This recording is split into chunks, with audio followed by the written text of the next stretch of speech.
everyone, welcome back to my channel. In today's video, I'll discuss the approach of answering a question type of IELTS writing task 2. Actually, there are 5 question types in writing task 2 IELTS, be it academic or GT. GT is general training. तो इस question type में जो to what extent का जो question type होता है उसमें क्या होता है कि ये कन्फ्यूजन रहती है कि बॉडी पैराग्राफ्स कितने बनाने हैं अगर आइडियाज ज़्यादा हों. So first of all question types कौन से होते हैं? So first is opinion based, second discussion plus opinion, third advantage plus disadvantage, 4 problem solution, 5th जो होता है दैट इज डायरेक्ट क्वेश्चन और it is called 2 part question. So ये जो क्वेश्चन टाइप्स हैं इसमें से जो ओपिनियन बेस्ड है, जो ओपिनियन बेस्ड होता है वो होता है डू यू अग्री और disagree 1, second to what extent do you agree और डिसअग्री. तो डू यू अग्री की जब बात आती है, अग्री और डिसअग्री, तो इस क्वेश्चन टाइप में क्या होता है, ऑफ कोर्स ये तो हमें श्योर होता ही है कि या हम अग्री करेंगे या डिसअग्री करेंगे. तो हम एक साइड जाते हैं, डू यू अग्री और disagree. I repeat, do you agree और डिसअग्री में एक साइड जाना है, ईदर अग्री और डिसअग्री. देन जब आता है to what extent do you agree और डिसअग्री, जब टू व्हाट एक्सटेंट आ जाता है तो इसमें क्या है, so there are 3 to 4 approach इस क्वेश्चन टाइप को आंसर करने के लिए. अब वो अप्रोच क्या है, कितने बॉडी पैराग्राफ्स बनेंगे, यहाँ पर तो वी आर श्योर कि 2 बॉडी पैराग्राफ्स बनने हैं, बट यहाँ पर 2 बनने हैं, 3 बनने हैं, या फिर एक साइड जाना है या दोनों साइड जाना है. So today's video will clear that concept. Okay, so इसकी जो अप्रोच होती है कितनी है, फर्स्ट जो इसकी अप्रोच है. अब यहाँ पर पहले क्वेश्चन जो है वो एक बार गो थ्रू कर लेते हैं. Universities should accept equal number of male and female students in every subject. उसके बाद जो क्वेश्चन अप्रोच है हमारी, जो आंसर करने की अप्रोच है वो तो ऑफ कोर्स चेंज हो सकती है, लेकिन जो इसका स्टार्टिंग है, जो मैंने अपनी लास्ट वीडियो में डिस्कस करा था कि हमें इंट्रोडक्शन लिखनी कैसे है, तो फर्स्ट ऑफ ऑल इसको पहले इंट्रोडक्शन तो लिखनी ही लिखनी है, that would be same, but उसमें चेंज थोड़ा सा आएगा according to the approach that we have opted to write the question. Okay, so introduction, ये तो इंट्रोडक्शन में हम क्या करेंगे, रीफ्रेज करेंगे हमारी बैकग्राउंड स्टेटमेंट. जो हमारी बैकग्राउंड स्टेटमेंट कहाँ से शुरू हो रही है, यूनिवर्सिटीज से लेके एवरी सब्जेक्ट तक ख़त्म हो रही है, हम इसको रीफ्रेज करेंगे. Second is my thesis. Thesis यहाँ पर क्या हुआ, मेरी ओपिनियन. अब यहाँ पर जो ओपिनियन है, ओपिनियन को आंसर करने के क्या अप्रोच है और बॉडी पैराग्राफ्स उसके अकॉर्डिंग ही जाएंगे. अब क्या इसकी अप्रोच है, फर्स्ट अप्रोच मैं आपको बताती हूँ. फर्स्ट अप्रोच में क्या कर सकते हैं हम, फर्स्ट इट इज़ कंप्लीट मतलब पूरी तरह. सो कंप्लीटली क्या होगा, you can say completely agree या फिर डिसअग्री. क्लियर. अब अगर कंप्लीटली अग्री या डिसअग्री, ये 2 तरीके हो गए. अब कंप्लीटली अग्री अगर करेंगे, सिर्फ इसको डिस्कस करते हैं पहले. अब कंप्लीटली अगर अग्री कर रहे हैं तो मेरा जो स्ट्रक्चर है, फॉर्मेट है, क्वेश्चन को आंसर करने का वो क्या होगा, पहले मैं लिखूंगा introduction, yes, and then I will write body paragraph 1 जो किसके रिलेटेड होगा, सिर्फ अग्री के points. Then comes body paragraph 2 किसके रिलेटेड, अग्री के रिलेटेड। क्यों, क्योंकि मैंने कंप्लीटली अग्री करा है। देन मेरा आएगा कंक्लूजन। सो ये है कंप्लीटली अग्री को आंसर जब करेंगे इस क्वेश्चन को, इसको लिखने का जो फॉर्मेट, जो स्ट्रक्चर है। अगर मैं कंप्लीटली डिसएग्री कर रहा हूँ तो इसको क्या होगा, सेम, ये सेम ही रहेगा, सिंपली मेरे आइडियाज़ यहाँ पे डिसएग्री के हो जाएंगे। क्लियर, ये मेरी फर्स्ट अप्रोच दो तरीके से, ईदर कंप्लीटली अग्री और कंप्लीटली डिसएग्री। देन कम्स जो सेकंड अप्रोच है, जो सेकंड है that is called partially. Partially क्या होता है, 50-50।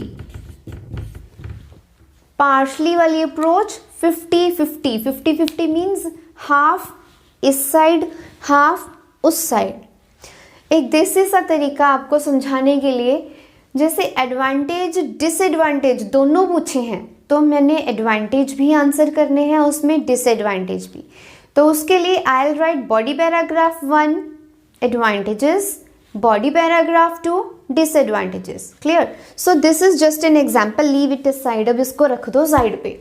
अब आ जाओ कि वो जो उसमें हम अप्रोच अपनाएंगे वो टू व्हाट एक्सटेंट अग्री और डिसएग्री में हमने अपनानी है। अगर मैं पार्शली 50-50 जा रहा हूँ तो इसका जो फॉर्मेट है वो क्या होगा, तो पहले तो ऑफ कोर्स इंट्रोडक्शन तो आएगी ही आएगी, उसके बाद बॉडी पैराग्राफ 1 जो मेरा अग्री का होगा, बॉडी पैराग्राफ 2 डिसएग्री के आइडियाज होंगे, and the last is conclusion.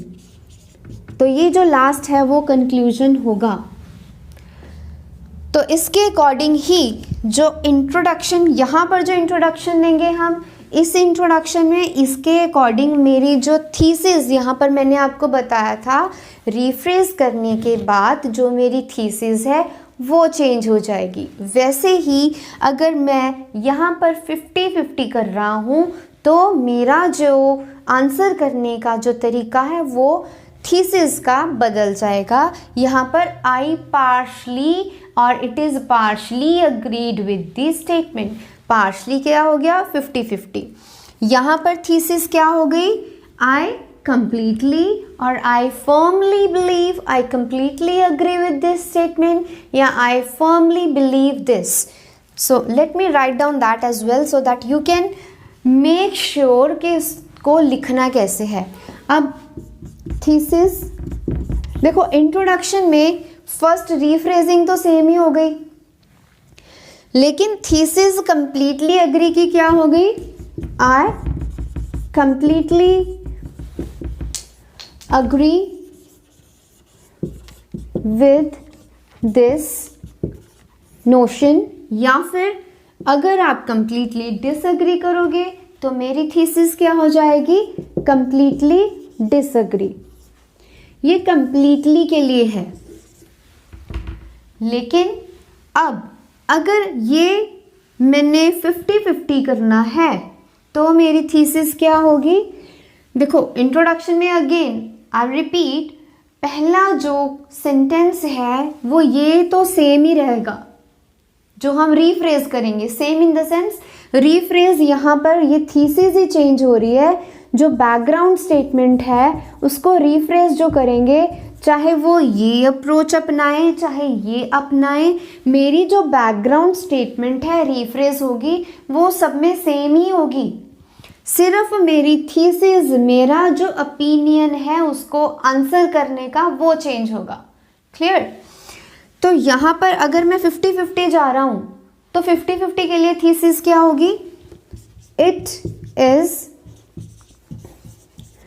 partially agreed with the notion or the statement, या फिर I partially agree with the statement or the notion. ये partially के लिए, ये completely either agree और disagree. So ये हमारे 3 अप्रोच हो गए क्वेश्चन को आंसर करने के. अब आते हैं नेक्स्ट जो अप्रोच है आंसर करने की क्या है. नेक्स्ट जो अप्रोच है, आपने सुना तो होगा बहुत ज़्यादा कि ये जैसे हम एक साइड, मेरे पास आइडिया ज़्यादा है तो मैं उसको लिख सकता हूँ, लेकिन उसको बोलते क्या है, उसको पार्शली तो नहीं बोल सकते, लेकिन उसको लिखने कैसे है फिर. So that is called 70-30 approach. That means 70 एक साइड आपके पास, एक साइड के आइडियाज़ आपके पास ज़्यादा हैं, 30% एक साइड के आइडियाज़ आपके पास कम है. So that is called 70-30 approach. अब इसको आंसर करना, कैसे आंसर करना है, इसमें भी वही चीज़ होगी. इंट्रोडक्शन तो हमारी होगी सेम, क्लियर. फिर आएगा मेरा बॉडी पैराग्राफ 1. इसको 2 तरीके से मैं बॉडी पैराग्राफ चेंजेस कर सकते हैं उसमें फॉर्मेट में, कि जो स्ट्रक्चर है थोड़ा सा चेंज हो सकता है. 2 तरीके से लिख सकते हैं if I am opting 70-30 approach. Okay, body paragraph agree के ideas, body paragraph 2 agree plus यहाँ पर 1 अग्री का आइडिया प्लस जो एक आइडिया है डिसअग्री का.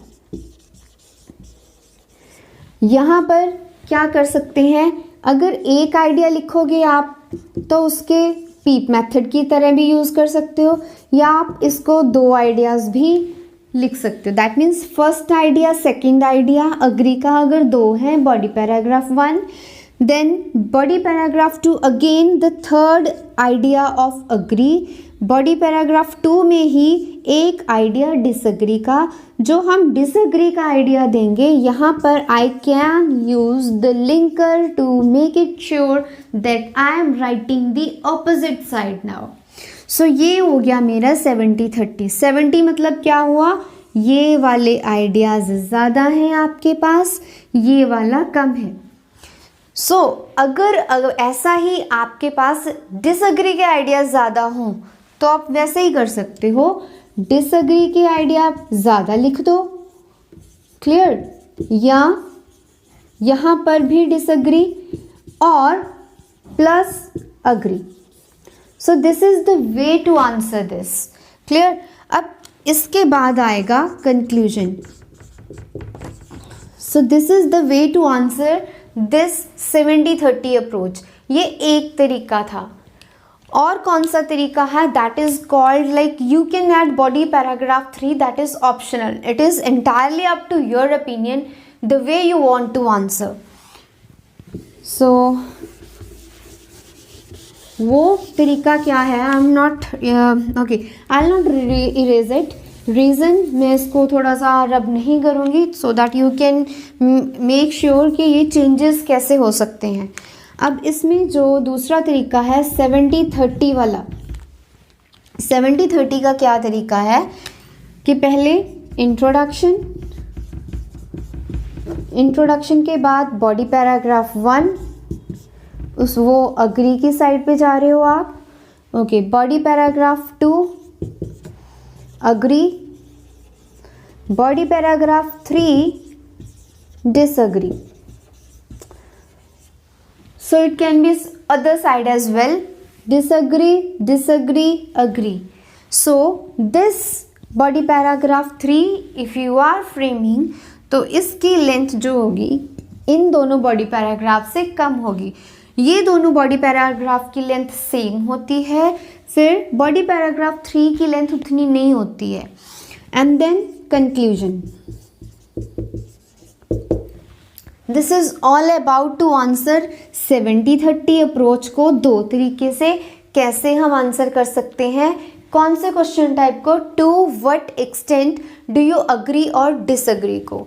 अब हमारे पास कितने तरीके हो गए? हमारे पास हो गए कंप्लीटली अग्री, डिसअग्री, दो तरीके, एंड देन पार्शली अग्री और partially disagree. It can be partially agree, partially disagree, दो वो, and then these two. Clear? ये दो तरीके है, तो 70-30 एक तरीका, इसको लिखने के दो तरीके हैं। क्लियर? सो ओवरऑल आपके पास इतने तरीके हैं इसको लिखने के। So this is the way, and we shouldn't get confuse and nervous in order to answer this type of question. Hope you have understood everything about that, what to write and the exact approach to write this. One more thing, the most important and the major thing, the students, what do? They sometimes follow the ideas of the other students, because of which they are not able to answer their question. वो खुद ही इसमें confuse हो जाते हैं, क्योंकि वो दूसरे questions, बच्चों के आइडियाज़ क्वेश्चन में लगा लेते हैं, वो उसकी एक्सप्लेनेशन नहीं कर पाते।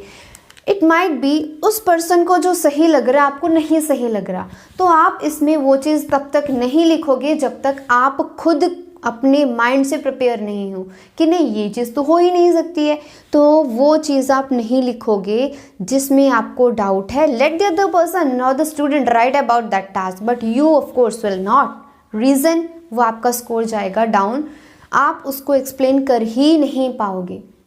Clear? Hope you understood everything. So do share and like my video, and yes, do not forget to subscribe my channel for more videos. Thank you.